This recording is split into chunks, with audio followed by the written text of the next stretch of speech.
Halo saudara-saudara, selamat datang di podcast Naik Kelas. Di podcast ini kita akan ngobrol dengan orang-orang yang naik kelas, orang-orang yang penuh ekspresi, orang-orang yang penuh karya, pokoknya orang-orang yang menarik dan inspiratif. Dan di episode kali ini, saya akan mengundang seorang bintang tamu yang profesinya banyak. Ini antara dia banyak bakat atau banyak tagihan ya. Dia pernah jadi wartawan 7,5 tahun. Wartawan musik, wartawan majalah pria dewasa, terus wartawan musik lagi. Pernah jadi penyiar, pernah nulis buku, pemain film juga. Pernah nyutradarain film, walaupun nggak box office ya. Terus belakangan ini punya channel YouTube juga. Wah, banyak sekali profesi dia ya. Jadi sebenarnya bingung nih, orang ini mau jadi apa ya? Oke saudara-saudara, langsung saja kita sambut bintang tamu kita, Soleh Solihun.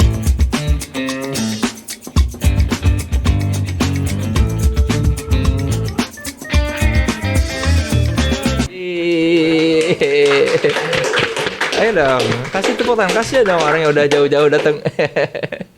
Kayaknya kita mirip ya. Enggak sih. Kalau yang mirip saya mah ada ini sutradara namanya Fajar Nugros. Nah, itu mirip saya. Kalau Anda ada yang mirip Anda, saya tahu pemimpin redaksinya Kompas.com, Wisnu Nugroho. Lihat deh Instagramnya @beginu. Nah, ini tuh mirip @beginu ya. Halo Mas Beginu, emang kita mirip ya?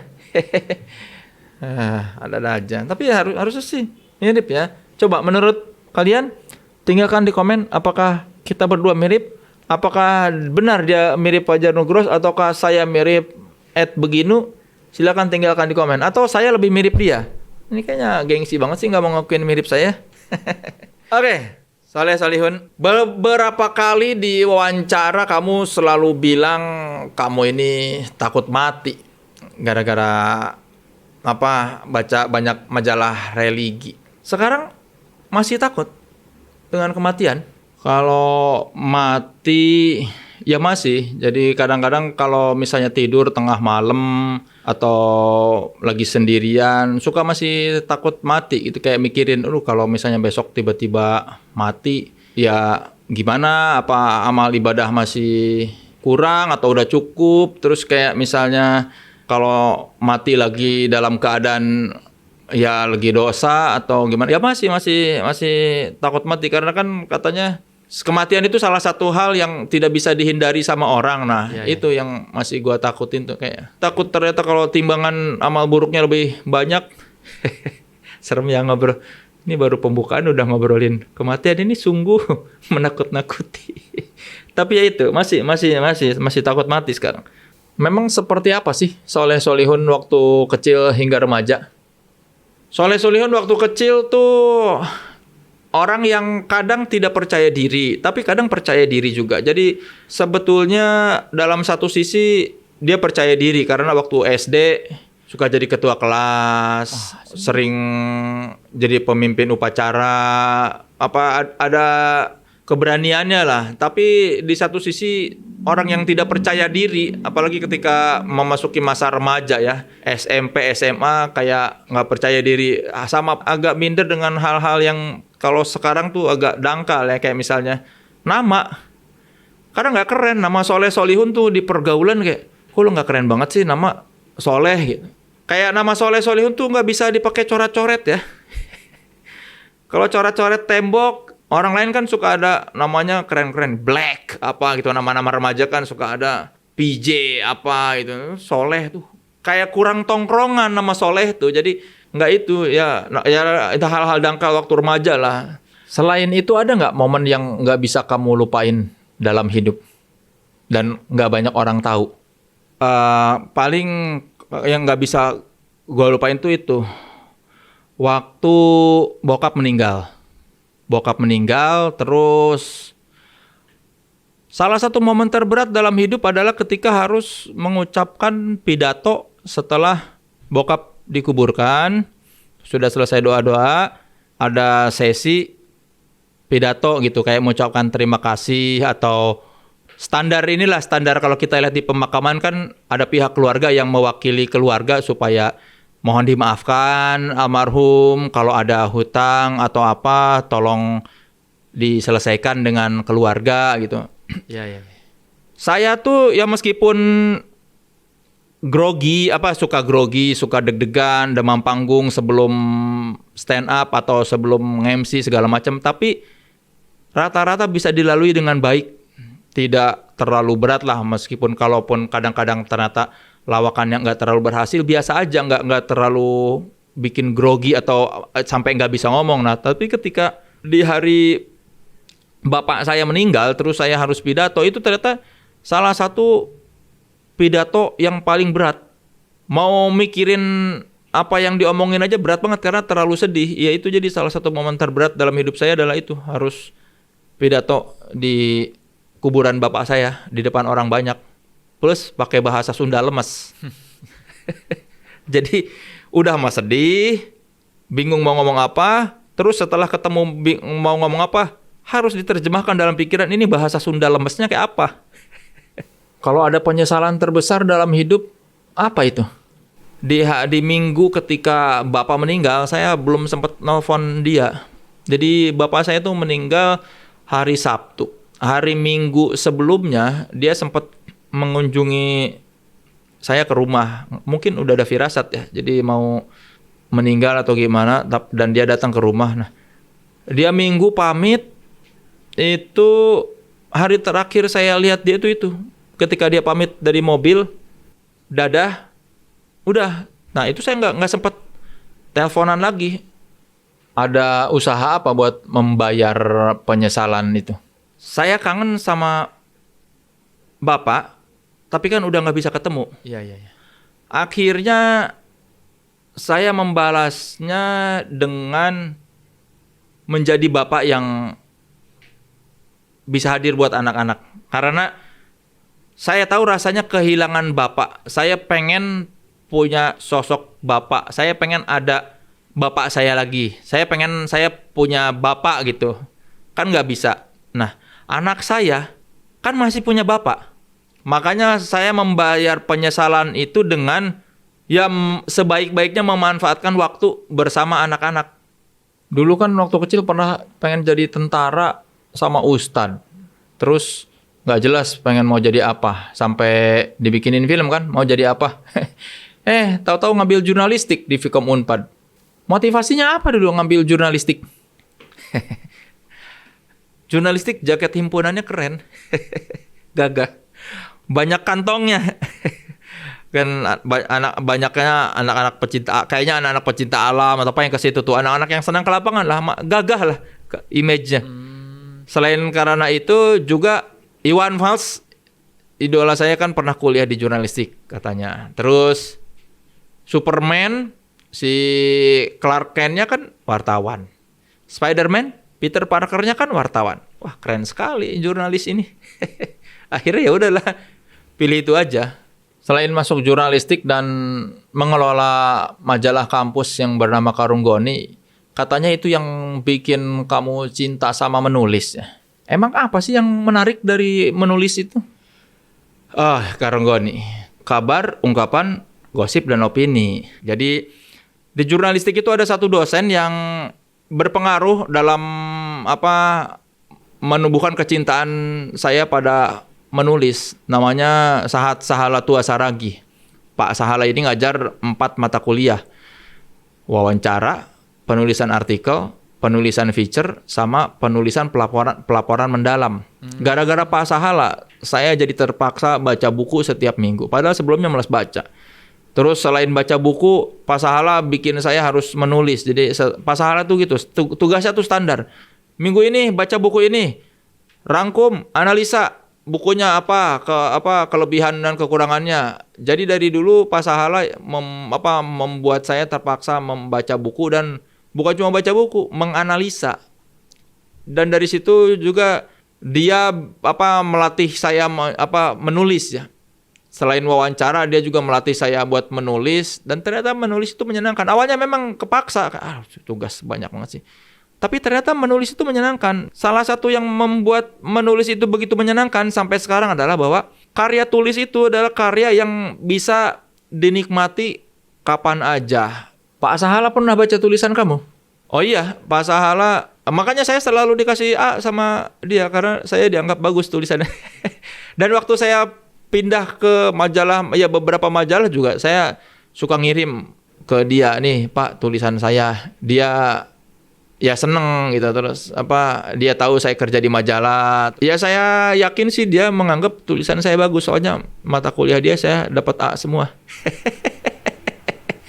Ini 2005 gara-gara kecewa dengan manajemen majalah Trax, terus akhirnya berusaha mencari investor buat bikin majalah musik. Malah ditawarin majalah pria dewasa. Terus tahu-tahu di majalah pria dewasa kesempatan nulis musik jadi makin sedikit. Padahal katanya kamu pengen jadi wartawan musik. Nyesal nggak dengan keputusan itu? Enggak sih. Kalau soal pekerjaan nggak ada yang disesali. Ya anggap aja itu perjalanan hidup yang harus dilaluin. Dan awalnya memang sempet kayak ada, kok gini jadi musiknya kurang. Tapi lama-lama jadi kalau tanpa majalah pria dewasa itu saya nggak akan nulis panjang. Di Trax itu kan nulis nggak terlalu panjang. Di majalah musik pertama itu kan nggak bisa nulis panjang-panjang karena jatah halamannya sedikit buat satu tulisan. Nah di majalah pria dewasa itu bisa punya ada kesempatan nulis 6 halaman, 8 halaman, 10 halaman. Wawancara juga panjang-panjang. Jadi gara-gara di majalah pria dewasa kemampuan menulis saya makin berkembang. Mungkin kalau terus di majalah Trax nulis pendek-pendek nggak berkembang. Pada akhirnya si majalah pria dewasa itu mengasah kemampuan menulis dan mengembangkan kemampuan jurnalistik.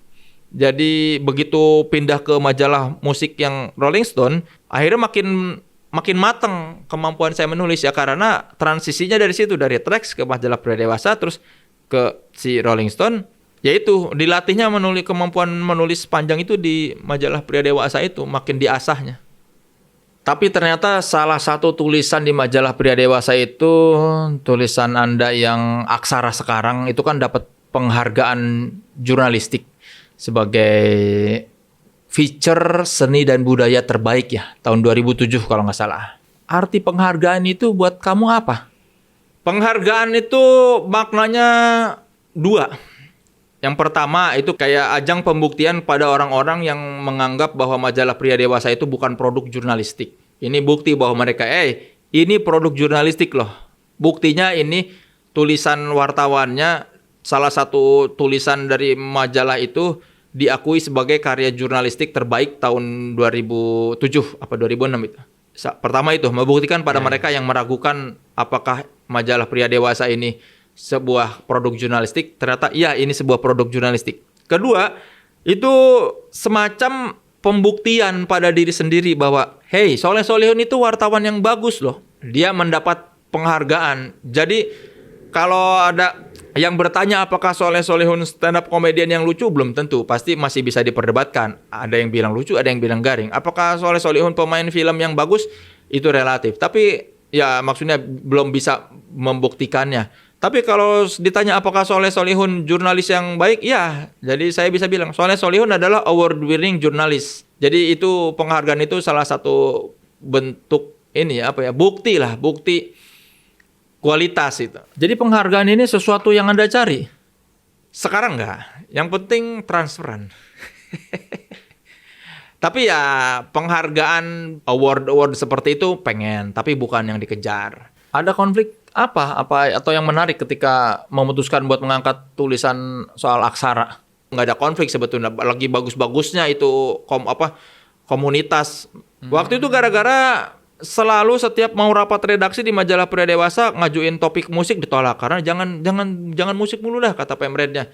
Ini kita mau membebaskan dari bayang-bayang musik. Selalu ditolak. Akhirnya saya nemuin angle bahwa bisa nih nulis yang berhubungan dengan musik sebetulnya, tapi tidak terasa seperti tulisan musik.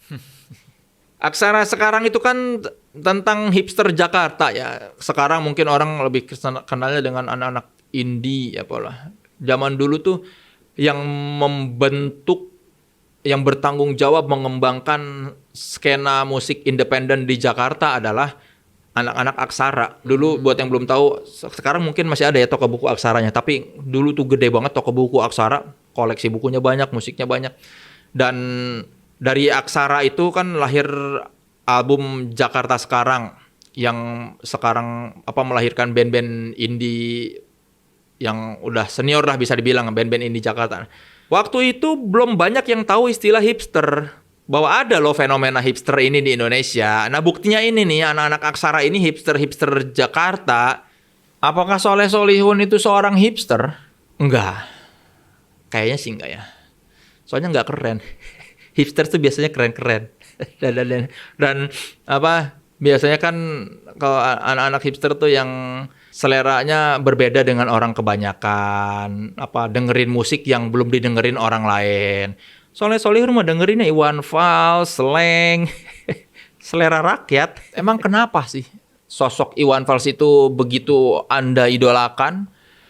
Iwan Fals itu menemani hidup saya dari SMP kelas 1 kalau nggak salah. Iwan Fals itu yang membuat saya pengen jadi penulis. Dia ya pertama nyanyinya enak, terus orangnya keren. Ya tapi yang paling bikin saya begitu mengidolakan ya karena ya liriknya itu. Di satu lagu dia bisa bercerita soal pengangguran yang godain cewek, terus tiba-tiba ngomongin soal dana perang, ngomongin soal Westerling, ngomongin soal pesawat tempur. Itu kan begitu kaya imajinasinya. Ya. Dia bisa cerita soal anak penjual koran sore di Tugu Pancoran. Ya dia pintar mendeskripsikan sesuatu. Dia kayaknya punya empati yang besar terhadap lingkungan. Jadi dia bisa menangkap apa yang dia lihat, jadi bisa diceritakan buat kita lewat nada yang enak didengar. Iwan Fals itu kalau jatuh cinta tidak lemah kayak. Dia tuh kan ingin kuludahi mukamu yang cantik agar kau mengerti bahwa kau memang cantik. Ingin ku congkel keluar indah matamu agar engkau tahu memang indah matamu. Saya juga tahu logi Iwan Fals mah. Ini Ramon tapi saya wawasannya luas. Kamu ini kan udah nulis 6 buku. Ada beberapa di antaranya tentang kisah hidup. Kalau ada satu buku yang masih pengen ditulis, itu tentang apa? Yang belum kesampaian sebenarnya ini dari zaman tahun 2006 itu sebenarnya lagi nyiapin buku, mau nulis biografi band hardcore dari Bandung, Pupen namanya. Ini bandnya Aryan 13 sebelum Seringai. Dulu Aryan minta saya nulis biografi tentang bandnya dia, si Pupen itu. Ya 2006-2007 tuh mulai wawancara-wawancara tapi sampai sekarang belum diselesaikan. Ya itu sih yang pengen kayak masih punya hutang aja. Dulu janji sama Aryan sama Robin gitarisnya, sama istri saya juga dulu waktu belum menikah. Bilang dulu janji, ya ini mau nulis buku, ini nanti saya persembahkan buku ini buat kamu. Tapi nggak jadi-jadi. Lebih suka Pupen atau Seringai? Oh Seringai dong. Seringai lebih enak lagunya. Saya juga setuju sih. Sama ya selera kita ya. Sebagai orang yang bertahun-tahun mewawancara orang, terus sekarang diwawancara. Ada perasaan gini nggak setiap diwawancara menilai proses wawancara atau menilai kualitas si pewawancara? Oh iya, pasti selalu menilai. Oh ini lumayan nih orang nih, bisa mengembangkan nih. Ini nggak bisa. So gitu. Ya refleks lah itu, refleks menganalisa orang karena tahu dari sisi pewawancara seperti apa rasanya. Jadi ketika diwawancara jadi tahu harusnya nggak begini dong. Harusnya dikembangin dong. Kalau wawancara ini bagaimana? Lumayan lah. Walaupun kayaknya bisa lebih baik. Harusnya saya yang ada di situ. Pasti lebih menarik. Ya tapi kan saya yang di sini buktinya, bukan Anda. Terus gara-gara stand up komedi ini jadi banyak peluang yang terbuka. Selain nulis buku, main film, sampai jadi sutradara segala. Sekarang udah banyak banget karir yang dijalanin. Apa sekarang udah tahu mau jadi apa? Belum tahu sih. Nggak tahu. Pokoknya nggak tahu mau jadi apa. Jadi prinsip hidup saya masih sama dari dulu, menikmati hari aja. Nggak usah terlalu mikir jauh-jauh. Nikmatin hari yang sedang dijalanin, syukurin yang dimilikin. Nggak usah terlalu mikirin nantinya mau gimana ke depannya atau mengkhawatirkan hal yang belum terjadi. Mau jadi apa ya nggak tahu. Yang jelas saya mau bahagia itu aja. Terserahlah jadi apanya, mau jadi pelawak, mau jadi pemain film, mau jadi penulis. Yang penting saya bahagia, keluarga bahagia, itu aja sebetulnya sekarang mah ininya, keinginannya.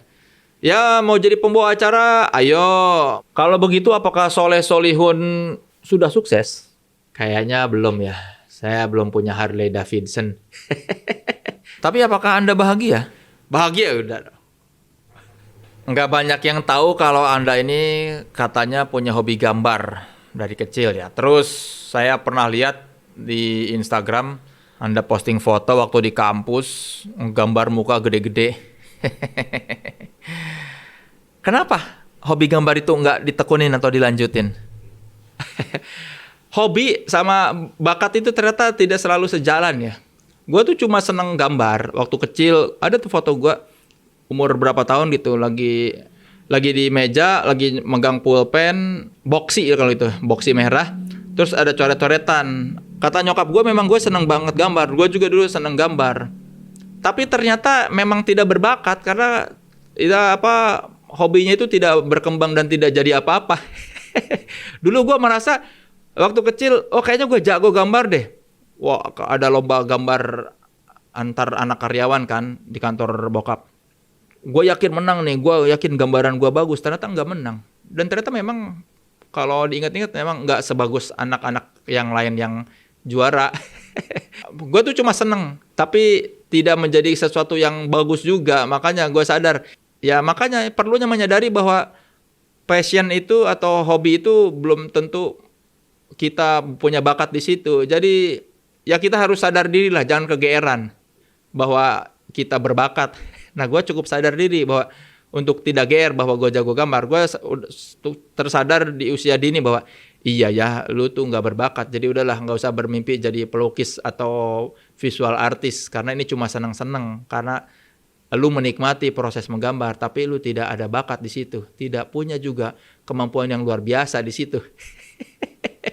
Ya, tapi boleh dong kalau saya menantang Anda untuk menunjukkan kemampuan gambar. Pengen lihat kayak gimana sih orang yang mengaku hobi gambar itu.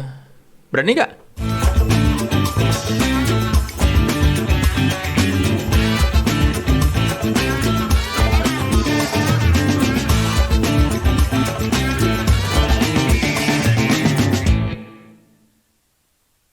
Berani?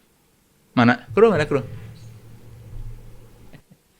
Ini kenapa serius banget alat gambarnya ya? Ini mas standarnya. Wah, standarnya Komikazer nih, mas standarnya Darbot nih tuh. Segala macem ada. Ada yang go green segala lagi. Gua sama ini aja cukup. Kan udah dibilang tadi, nggak jago, cuma seneng aja. Nih. Mau nggambar apa? Gua nggak terlalu banyak yang bisa gua gambar, jadi gua mau menggambar apa yang gua lihat sekarang aja ya.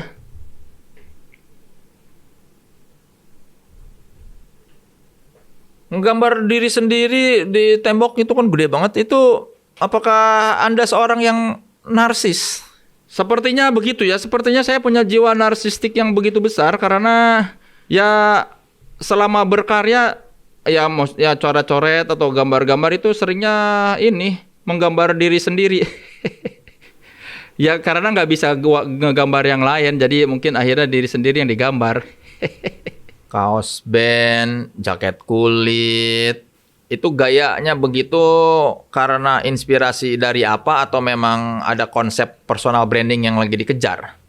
Itu karena yaitu gaya berpakaian saya ini disebabkan selera musik. Jadi pilihan fashion atau segala macam semua itu berhubungan sama musik karena saya senangnya rock and roll. Jadi pengennya sok-sok rock and roll dandanan kan yang paling dekat dengan scene kultur rock and roll atau punk rock atau ya jaket kulit, jaket jeans. Ya si jaket kulit dan jaket jeans juga kan dekat sekali dengan kultur motor. Jadi ya hal-hal yang menurut saya keren itu ya dari situ, dari scene musik sama scene motor. Makanya pilihan pakaian saya dari dulu, dari kampus, dari zaman belum punya motor gede, selalu ya jaket kulit, celana jeans, kaos. Ya karena dua itu tadi, karena pengen jadi rock and roller sama pengen jadi biker. Ya itu aja, itu mungkin disengaja ya pasti disengaja, karena menurut saya itu yang keren dari sisi fashion. Nah, udah jadi itu. Mana? Nih. Wah. Gimana? Bagus nggak? Ya, saudara-saudara, ini bukti bahwa memang hobi ini ya sebaiknya tidak usah ditekuni ya. Karena ini kualitasnya tidak jelek, tapi juga tidak terlalu bagus. Ya, cukup bagus untuk ikut lomba tebak gambar bersama teman-teman. Saudara-saudara, Soleh Solihun ini adalah salah seorang stand up komedian yang kata teman-temannya itu salah satu keahlian dia adalah merosting orang. Nah, saya pengen tahu bagaimana kalau saya tantang untuk merosting saya. Kita lihat apakah dia bisa menerima tantangan saya. Gimana? Mau nggak? Coba tolong Anda roasting saya. Konsep roasting itu adalah ketika ada seseorang yang memang sudah dikenal publik, sudah diketahui karakternya seperti apa, sepak terjang orang itu seperti apa. Intinya orang yang menarik untuk penonton. Sedangkan Anda, apa daya tariknya? Kalau saya merosting Anda, penonton tidak tahu siapa Anda. Anda ini kurang menarik buat di roasting. Kalau nggak gini aja deh, nih ya. Bagaimana kalau Anda anggap saja bahwa saya adalah Anda. Jadi Anda merosting saya, tapi anggap aja saya adalah Anda. Gimana? Anda merosting saya yang sedang menjadi Anda. Saya merosting Anda, tapi saya menganggap Anda ini saya. Ya, pokoknya roasting saya, tapi bayangkan saya ini adalah Anda. Pusing kan? Sungguh membingungkan ya. Tapi baiklah, saya siap. Itu lebih menarik, karena saya lebih menarik daripada Anda. Oke? Saudara-saudara, beri tepuk tangan dulu untuk Soleh Solihun. Assalamualaikum warahmatullahi wabarakatuh. Soleh Solihun. Nggak banyak yang tahu nih. Soleh Solihun ini kan anak pertama dari seorang pasangan suami istri yang sudah menantikan kehadiran anak pertama. Tahu nggak apa yang dilakukan sang bapak ketika anak pertama yang dinantikan itu lahir? Sang bapak karena waktu itu sering bolak-balik Bandung Cibinong. Sang bapak berencana menamakan anaknya Ujang Banong. Bayangkan, saudara-saudara, apa jadinya kalau seorang Soleh Solihun jadi dikasih nama Ujang Banong? Akan makin berat sekali karir dia di dunia entertainment ya. Itu nama seperti trayek ya. Bandung, Cibinong, antar kota, antar provinsi. Alhamdulillah, untunglah kakeknya menyelamatkan ya, sehingga dia dikasih nama Soleh Solihun. Memang ini selera yang pertama tuh kadang-kadang ya agak-agak nyaris hilaf ya. Nama Soleh Solihun aja sudah susah, berkarir di dunia hiburan. Ini dikasih nama Ujang Banong. Soleh Solihun pernah kerja di majalah musik MTV Tracks. Sekarang sudah bubar. Terus juga di majalah pria dewasa. Wah, itu mah apa lagi? 2 tahun bubar. Terus terakhir di majalah musik, itu juga bubar. Jadi, mungkin kita bisa tarik kesimpulan, Soleh Solihun ini bawa sial buat perusahaan ya. Atau buat kalian yang punya perusahaan dan ingin membubarkan perusahaannya, panggil Soleh Solihun jadi karyawan. Dijamin bubar. Atau mungkin ada pesaing-pesaing perusahaan yang, aduh aku ingin membuat perusahaan sainganku bubar, panggil Soleh Solihun. Suruhlah dia bekerja di perusahaan pesaing Anda. Niscaya perusahaan itu tidak lama akan bubar. Baguslah sekarang Soleh Solihun tidak bekerja menjadi karyawan. Jadi dia tidak akan menyusahkan perusahaan manapun. Soleh Solihun. Soleh Solihun itu main dari zaman Cinta Brontosaurus. Salah satu komika pertama yang main film. Terus dia Cinta Brontosaurus, Hangout, terus banyaklah filmnya Soleh Solihun. Tapi perannya selewat-selewat doang. Dan satu yang pasti kita bisa ambil pelajaran dari berapa banyak film yang dibintangi Soleh Solihun itu adalah bahwa Soleh Solihun ini memegang teguh prinsip, ya kata orang bijak katanya, be yourself. Kalau kata Sting, be yourself no matter what they say. Jadi saudara-saudara, bisa kita lihat, apapun peran yang dimainkan Soleh Solihun dari zaman dulu, dia jadi dirinya sendiri. Alias aktingnya tidak bagus. Soleh Solihun di film ini dengan Soleh Solihun di film ini sama saja. Itu buktinya bahwa dia memang memegang teguh peranan be yourself. Itulah patut ditiru ya itu ya. Terus Soleh Solihun juga katanya dia ini maunya sih bergaya rock and roll ya.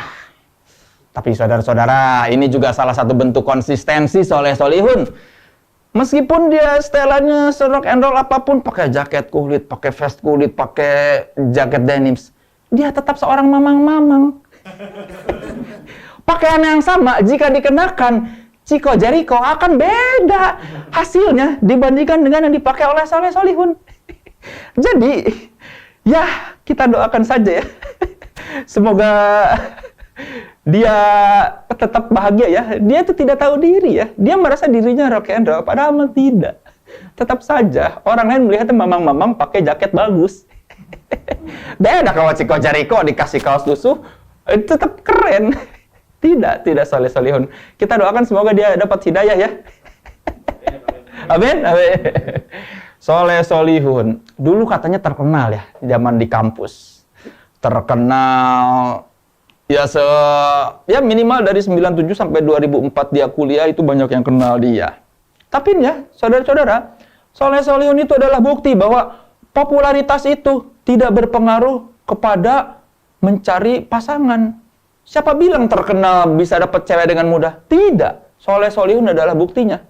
Dia terkenal banget di kampus, tapi tidak ada yang mau sama dia. Jadi jangan kira kalau kamu pengen terkenal, aku ingin terkenal supaya bisa mudah dapat cewek. Tunggu dulu. Soleh Solihun membuktikan tidak.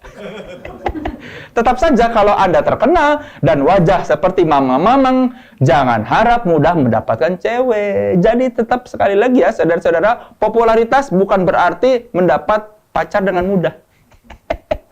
Sekali terakhir, Soleh Solihun.